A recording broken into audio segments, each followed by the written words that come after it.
Algebra 2, Concept 34, Angles and Radian Measure, and this is the third part.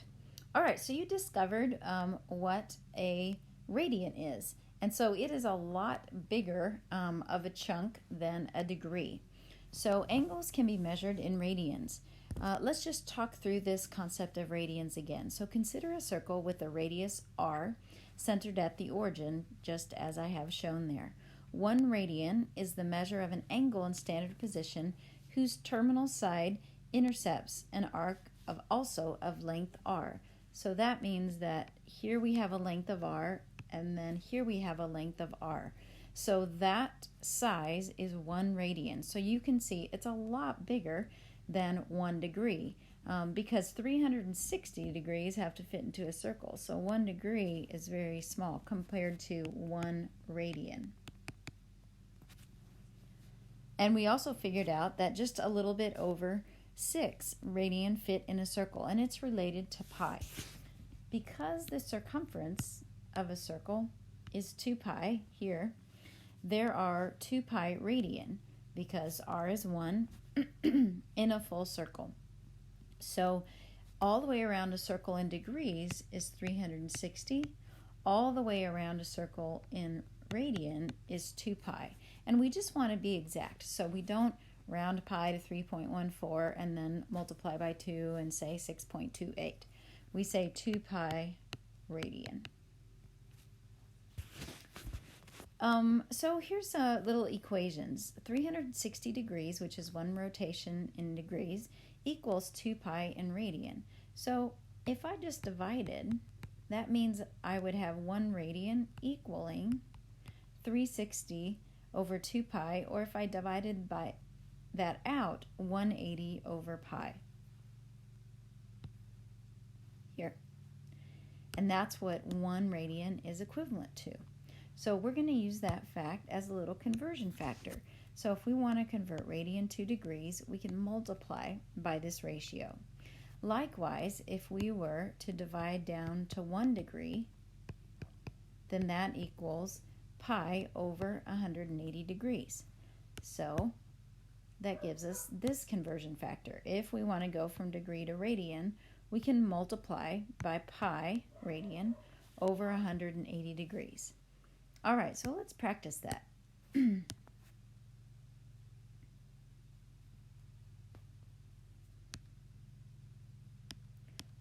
right, sorry, I'm just gonna, forgot I already had that written. Okay, so just as a reminder,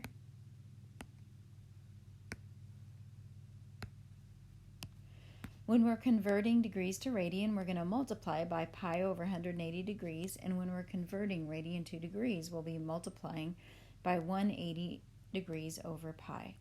So for 120 degrees, we want to convert that to radian. So think of that as 120 over 1. We're going to radian because we're starting in degree. So we're going to multiply it by pi over 180 degrees.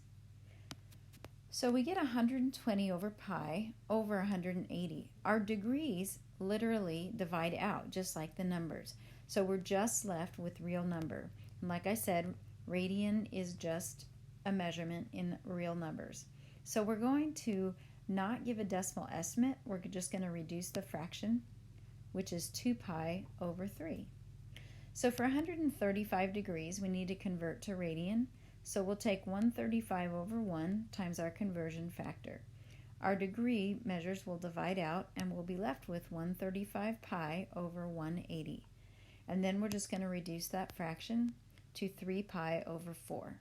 We don't want to estimate the measure of that angle. We want to give it in exact terms. For negative 40 degrees, we're going to convert it to radian because it's currently in degree.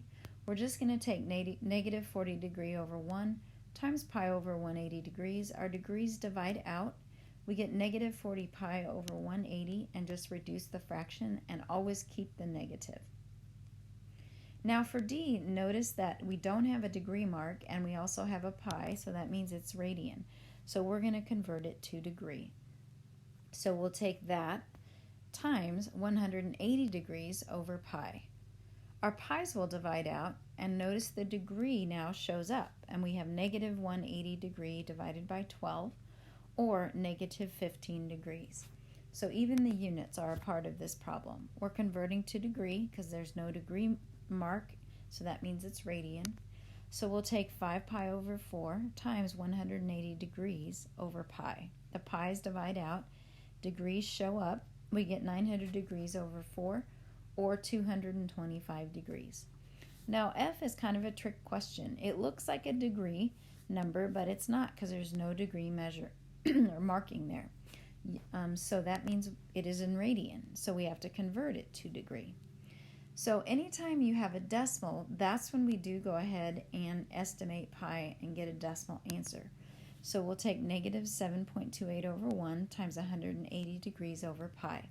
We'll multiply numerators and then divide by pi, and that'll give us approximately 417.11 degrees. So that's how you convert degree measure to radian and radian to degree. Now, one thing I like to mention in the advanced class is just there are common measures of angles, and there is a tool that's called a unit circle. So after you take these notes, just go online and Google unit circle, and you're going to see a lot of images similar to the one that you see here and that are a little more complicated. So this diagram, and I don't mean just that has a little more information on it. So the diagram shows equivalent degree and radian measure for special angles.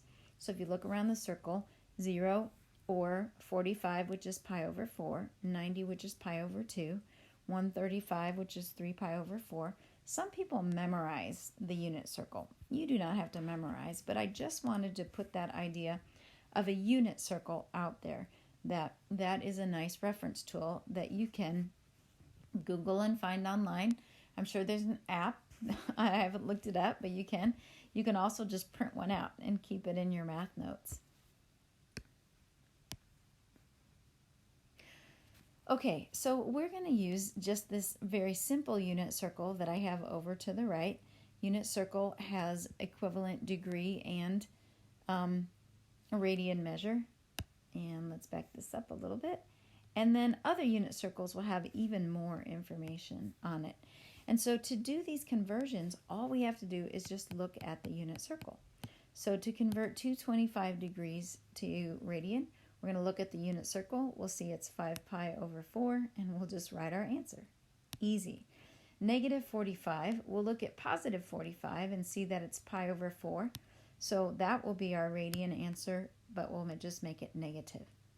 3 pi over 2, so that's 270 degrees. And so there we go. And then finally, negative 3 pi over 4. Well, 3 pi over 4 is 135 degrees. And then if we want it negative, we just say negative 135. So again, like I said, some people memorize, or you can just look up and use the unit circle as a reference tool, so you don't always have to convert measures from degree to radian and radian to degree by hand.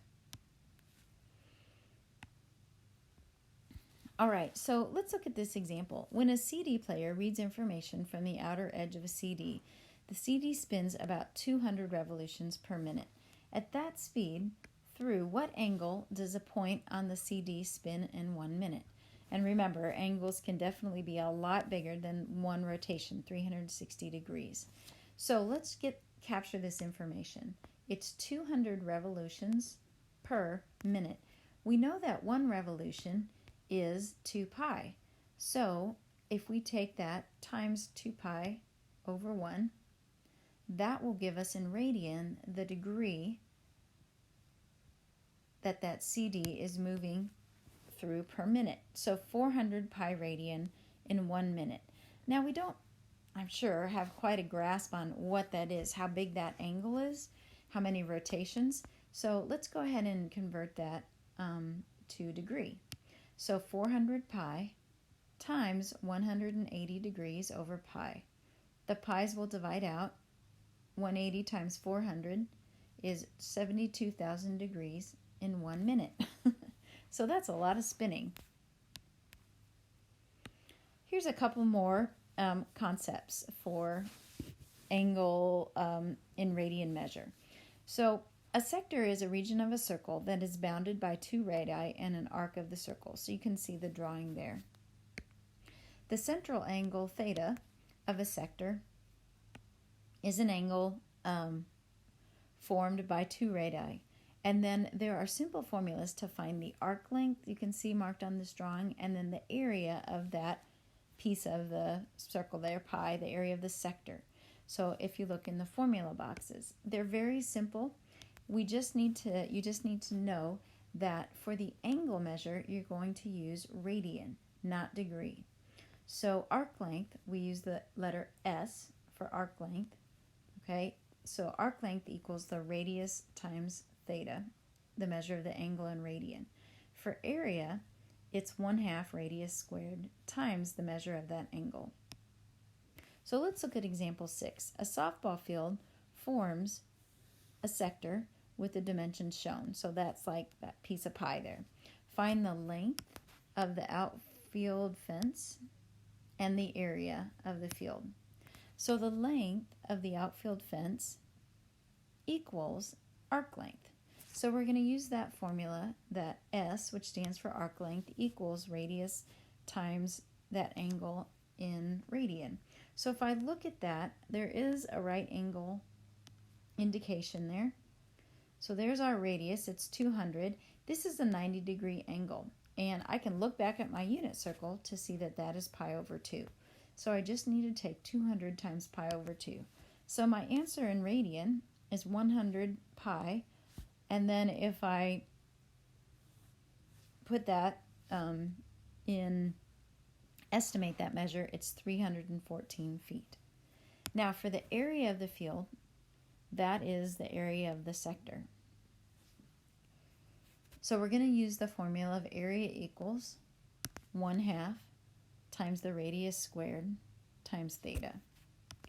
So 1/2 times 200 squared times pi over 2.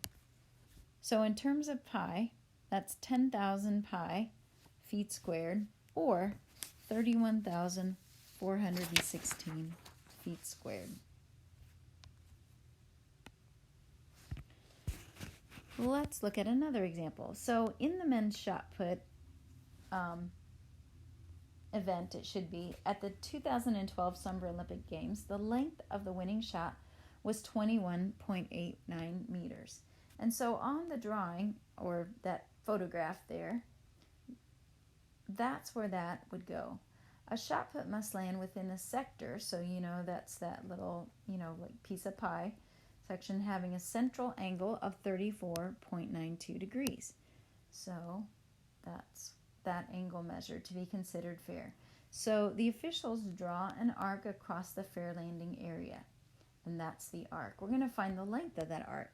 So we're going to use that arc length formula, where we just take the radius times theta, the angle. Now notice the angle is in degrees, so we need to convert that to radian. We're going to take it times pi over 180 degrees, and we're going to use a decimal since the angle measure started in decimal form. I'm going to go to 4 places because that'll just make our answer more accurate. So 0.6095. So 34.92 degrees is not quite 1 radian. So arc length equals 21.89, which is that radius length, times 0.6095. And so that is approximately 13.34 meters. That's that length of that arc.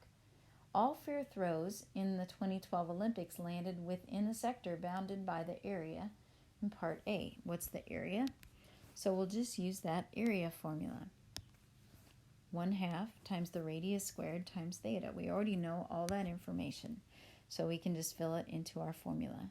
So 21.89 squared times 0.6095. And we'll go ahead and round, so approximately 146, oh look at me, so American, it's not feet, sorry, it should be meters squared. All right, that concludes the notes for Concept 34, Angles and Radian Measure.